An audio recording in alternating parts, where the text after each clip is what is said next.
बिहार की प्यारी जनता आपको पलटू राम के नाम से पुकारती है। ये बेईमान शासक लोग, ये लोग दबाव में आकर के रिटर्निंग अफसर से गड़बड़ी कराने का काम करेंगे। पूरी आशंका है कि कुछ न कुछ यह 1 तारीख को ये लोग गड़बड़ी करेंगे। सहकारिता आंदोलन की पूरे देश के लिए यह काला अध्याय के रूप में जाना जाएगा। देखिए, आगे हम लोग न्यायालय का दरवाजा खटखटाएंगे। आप लोग भी अच्छी तरह से जानते हैं कि जिस तरह से मेरा निष्कासन और जिस तरह से मेरी सदस्यता ली गई बिहार विधान परिषद से, हम लोगों ने माननीय उच्चतम न्यायालय का दरवाजा खटखटाया और मुझे पूरी उम्मीद है कि हम लोगों को न्याय मिलेगा, दूध का दूध और पानी का पानी होगा। उसी तरह से जो भी इसमें दोषी पदाधिकारी होंगे, अब इससे बड़ा विभत्स रूप क्या हो सकता है कि देश का जो सर्वोच्च प्राधिकार है उसके अध्यक्ष और उपाध्यक्ष के मौजूदगी में सारा निर्वाचन हुआ, तो उनके ऊपर भी सवालिया निशान उठाया गया। अगर एक भी वोट का अगर फेरबदल होता है, एक भी व्यक्ति को अगर हराया और जिताया जाता है, तो नैतिकता के आधार पर सबसे पहले अध्यक्ष और उपाध्यक्ष को इस्तीफा दे देना चाहिए। कि आपके सारे ऑब्जर्वरशिप में, आपके पर्यवेक्षण में सारा निर्वाचन हुआ और आपकी मौजूदगी में किसी लोगों ने गड़बड़ी कराई है। देखिए, डीके के बारे में आप भी जानते हैं, हम भी जानते हैं, पूरा राज्य भी जानता है कि आज नेपथ्य से कौन शासन चला रहा है। आज जब मुख्यमंत्री मानसिक रूप से बीमार है, तो वैसे परिस्थिति में इस राज्य को चलाने वाला व्यक्ति कौन है। तो देखिए, हमको इस गहराई में भी नहीं जाना है और न उसके बारे में हम आज कुछ बात करने के लिए तैयार हैं। लेकिन आप यह जानिए कि जितनी भी कार्रवाई हो रहा है, ये डीके के दबाव पर हो रहा है। देखिए, ये सभी लोग जानते हैं, ये लाइव आया हुआ है और उनका देखिए, हमको तो सीधा हाथ जोड़ के ही आप लोगों से विनती है कि मुझे न्याय की उम्मीद है। दूध का दूध और पानी का पानी होगा। मात्र एक पलटू राम बोलने से, वो भी मैंने नहीं कहा, मैंने ये कहा कि माननीय मुख्यमंत्री जी, बिहार की प्यारी जनता आपको पलटू राम के नाम से पुकारती है। मैंने कब कहा कि मैं पलटू राम बोल रहा हूँ? मेरा तो आपके प्रति मान सम्मान है, लेकिन जिनके आत्मा में, जिनके दिल में जो हरदम आग धधकते रहता है, प्रतिशोध की भावना रहती है, हम उनके बारे में कुछ।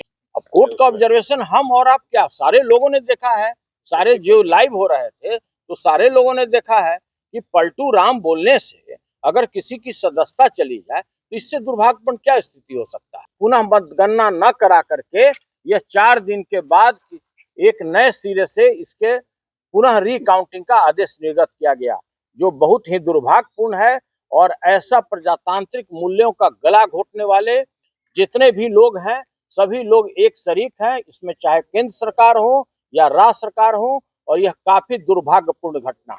देखिए, इससे भी बड़ा कोई उदाहरण नहीं हो सकता है। मैंने पहले भी कहा कि देश के लिए पहला घटना होगा कि जिस दिन काउंटिंग हो गया उसके बाद उसी दिन उसको रात को सर्टिफिकेट देना था।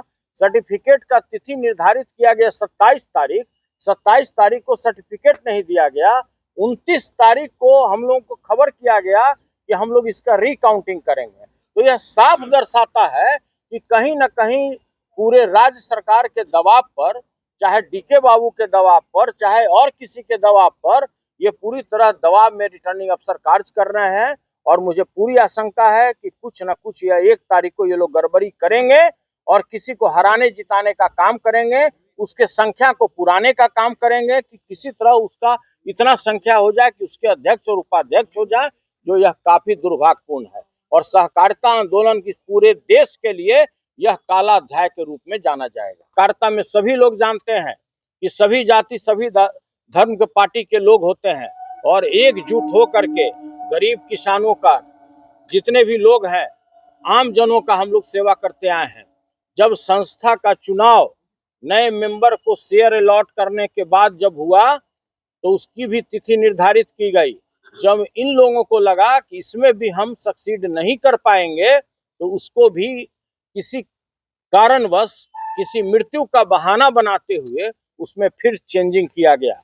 आप अच्छी तरह जानते हैं, एक कार्यक्रम जो बनाया गया था, जिसका जो चुनाव था वो निर्धारित था 16 जनवरी को होना।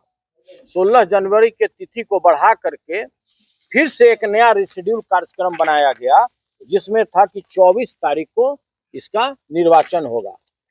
बिस्कोमान का जो निर्वाचन 24 तारीख को संपन्न हुआ, किसके देखरेख में हुआ?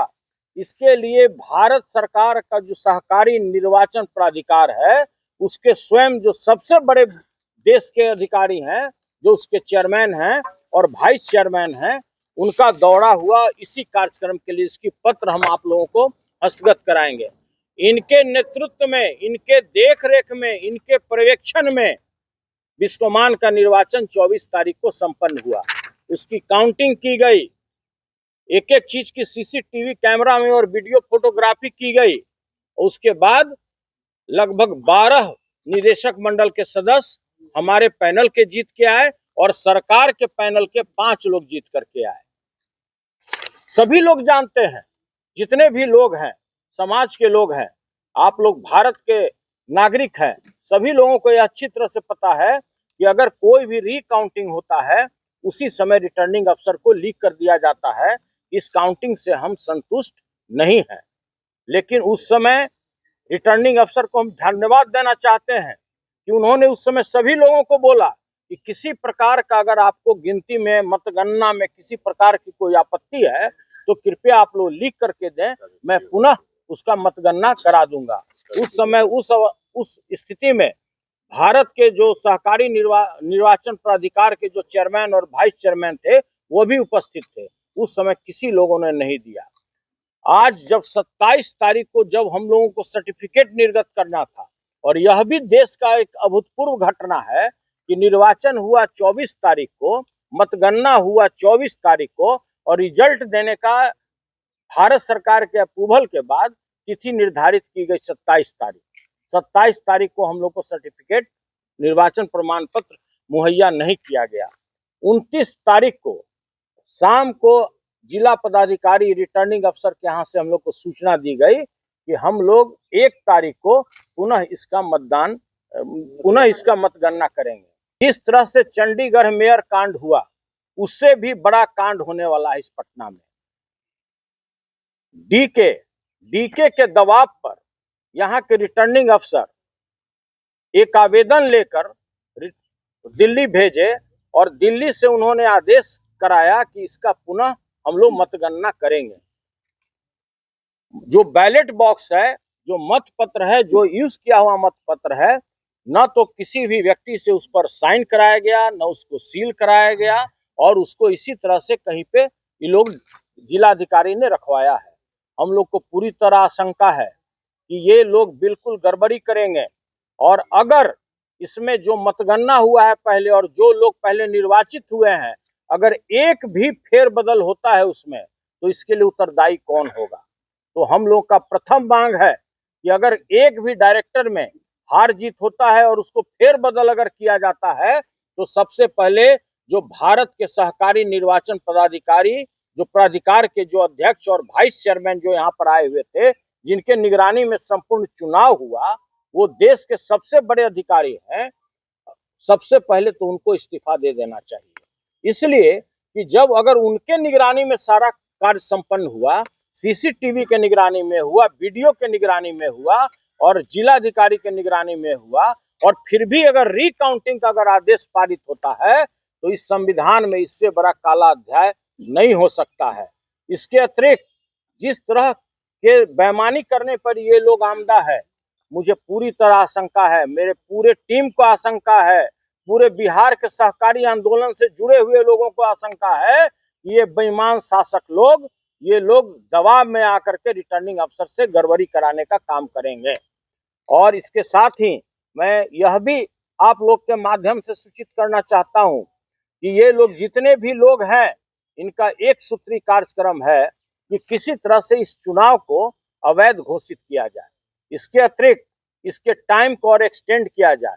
आप लोग अच्छी तरह जानते हैं कि जब रिकाउंटिंग का आदेश हुआ, तो साथ साथ सर्टिफिकेट देने का भी तिथि निर्धारित किया जाना चाहिए था। कोई तिथि निर्धारित नहीं किया गया। इसके अतिरिक्त अध्यक्ष और उपाध्यक्ष के चुनाव का भी तिथि निर्धारित किया जाना चाहिए था, वो भी निर्धारित नहीं किया गया, और मात्र यह दे दिया गया कि हम लोग रिकाउंटिंग कराएंगे। तो पहला तो ये था कि जो 24 तारीख को मतगणना हुआ, रिजल्ट आउट हुआ, जिसमें 12 हम लोग के पैनल के जीत चुके हैं, 5 उनके पैनल के जीते, उनको 4 दिन तक खुली छूट दी गई कि आप आपस में धन बल का इस्तेमाल करके, डरा धमका करके, प्रशासन के मदद लेकर के आप पहले डायरेक्टर को तोड़ फोड़ कीजिए। जब उनको ऐसा महसूस हुआ कि हम इसमें सफल नहीं हो पाएंगे, तब उसने भारत सरकार के सहयोग से उन्होंने पुनः इसका रिकाउंटिंग का आदेश निकलवाया। यह बड़ा ही दुर्भाग्यपूर्ण है और देश के इतिहास का यह पहला घटना है, चाहे वार्ड सदस्य का निर्वाचन हो या लोकसभा के सदस्य का निर्वाचन हो या बिहार विधानसभा के सदस्य का निर्वाचन हो, कहीं ऐसा घटना नहीं देखा गया।